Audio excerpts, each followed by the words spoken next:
Hello, today I'm going to discuss about the topic that is characteristics of living organisms and classification of living organisms. First, I shall discuss about the characteristics of living organism, then I will move to the classification.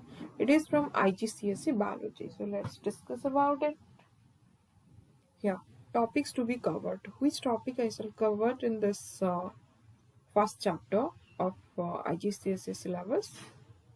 Here, first one is characteristics of living organisms. Second one is concept and use of classification. Third is features of organisms.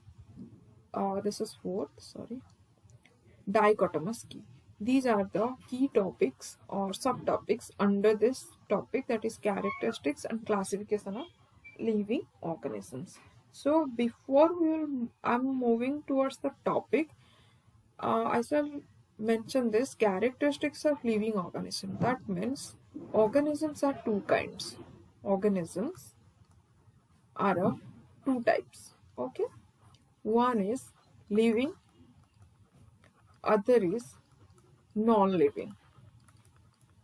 And living organisms possess certain characters which non-living organism lacks. Okay, these characters distinguish them from non-living organisms. I hope it is clear. So let's move here. Characters. Now, I have written the characters here. The main characters of living organisms are movement, respiration, sensitivity, growth, reproduction, excretion, and nutrition. Let me count. This is 1, 2, 3, 4, 5, 6, 7. There are total 7 characters I have mentioned here of the living organisms, and you have to remember this.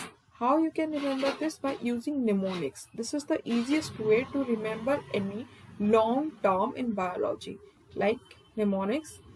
The mnemonics I'm using here, Mrs. Green. You can see MRSGREN. Okay, Mrs. Green. You can see Mrs. Green consists of 7 letters. 1, 2, 3, 4, 5, 6, 7. Okay, 7 letters. From M, you can see movement. Okay, movement. Here it is movement. Then R. I'm using here 2 R's. Here, one is for respiration, other is for reproduction. This is respiration. And third one is S. S is for sensitivity.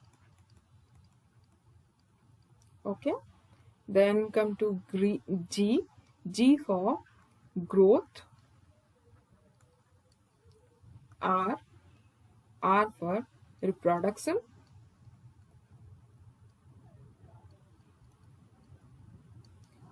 E for excretion. And N for nutrition. Okay. These are the 7 characters, and you can use it by using this mnemonic, that is Mrs. Green. Now come to the first character, that is movement. Movement, you know, movement is the locomotion. Okay, we can otherwise called as locomotion. That is displacement or change of position by organisms, and they change their position from one place to another by various means, by the organisms, or you can take human being by vehicles or other modes to displace from one place to another. Here, most single-celled creatures and animals move as a whole. Like Amoeba, Paramecium, they are single-celled organisms. They move from one place to another as a whole body. Okay, we also move as a whole body, but we have different locomotory organs or like legs in different organisms. Let's take fungi and plants. May make movement with parts of their body. Like plants, they have roots. Okay, this. Roots fix or hold the plant to the soil. Okay, and in the soil, the root spread from one place to another for drawing of water and minerals. Okay,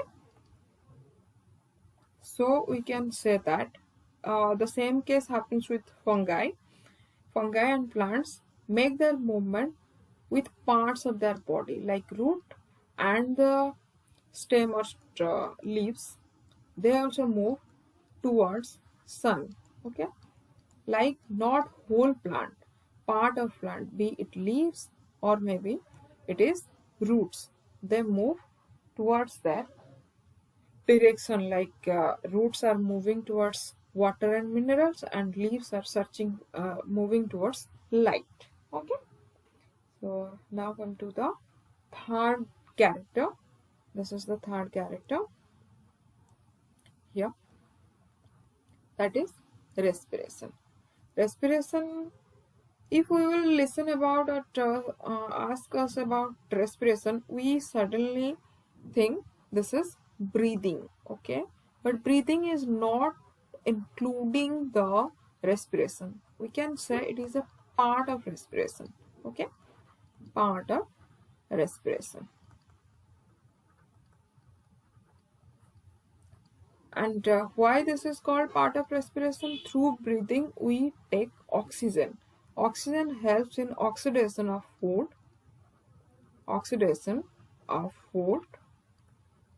and this oxidation of food liberates energy in the form of ATP. When body needs energy, the ATP breaks down, and while the energy is surplus, the ATP is stored in the body. Okay, that's why we can say respiration otherwise as cellular respiration. Okay, cellular respiration, this one. Okay, now come to the fourth character, that is sensitivity. Sensitivity, that is response towards any stimuli. Stimuli may be external or internal. Okay, external stimuli or internal stimuli. Okay, these are the two kinds of stimuli. Internal stimuli, especially any disturbance or any imbalance in the body, inside the body. Sensitivity is ability and response to this disturbance. Okay, sensitivity is the ability to detect or sense stimuli in the internal and external environment. Okay, I have set some images regarding the respiration and sensitivity. Let's see that. This is cellular respiration. You can see it. I have taken it from Google. Okay, you can also use another image for this cellular respiration. Like here, this is glucose. We can say food. We take food in form of glucose. When glucose comes in contact with oxygen, and when glucose combines or food combines with oxygen, this process is called oxidation. Okay, and this is a chemical reaction. Oxidation, yeah, oxygen and sugar. Glucose is sugar, and it produces carbon dioxide, water, and energy. Here, this is carbon dioxide, water, and energy in the form of ATP. Okay. Now let's move to the next image. Here you can say this is for sensitivity. Okay.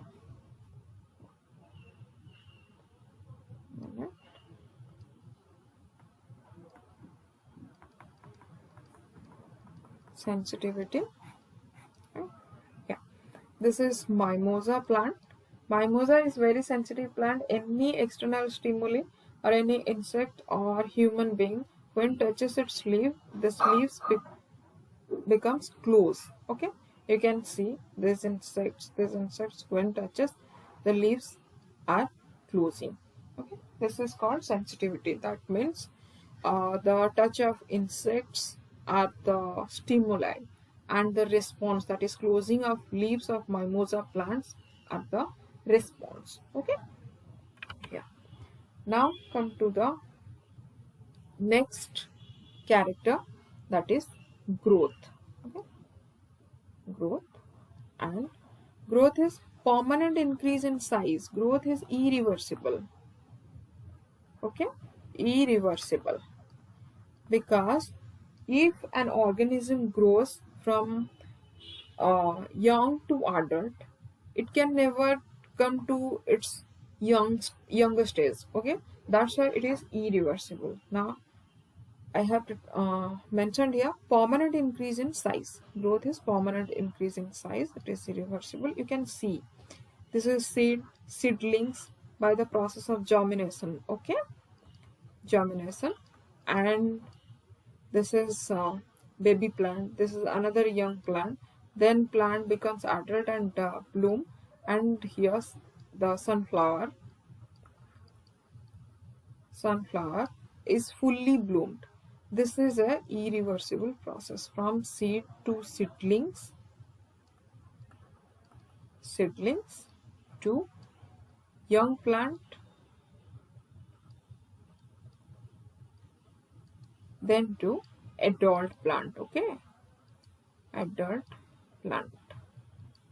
Here, this movement is in one direction. This is not, this cannot possible. Okay, that's why it is a permanent change, growth. Okay.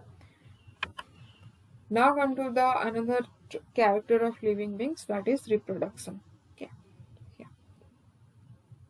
Reproduction, it is the process that makes more of the same kind of organism, and reproduction is one character. In this process, organism leave its own kind. After its death, the generation or species of the organism continue their own species on the earth, and this process is called reproduction. You can see that is egg and sperm in human being. They fertilize and form the diploid zygote, then zygote develops into embryo. Okay, and in this way organisms reproduce, and it happens in every organism, in unicellular organism and multicellular organisms. Now next character is excretion. Excretion is removal of waste products or toxic materials from the body. One excretory product is urine, which is formed by kidney. One is sweating. Okay, this is also for cooling or maintaining the core body temperature. These are examples and products of excretion of the body, so that body can get rid of toxic materials. And last one is nutrition. Nutrition is intake of food. Why we take food? For energy, growth and development, so that organisms can survive on the earth. This is all about the living characters of the organisms or living organism. I hope it is clear now. Thank you.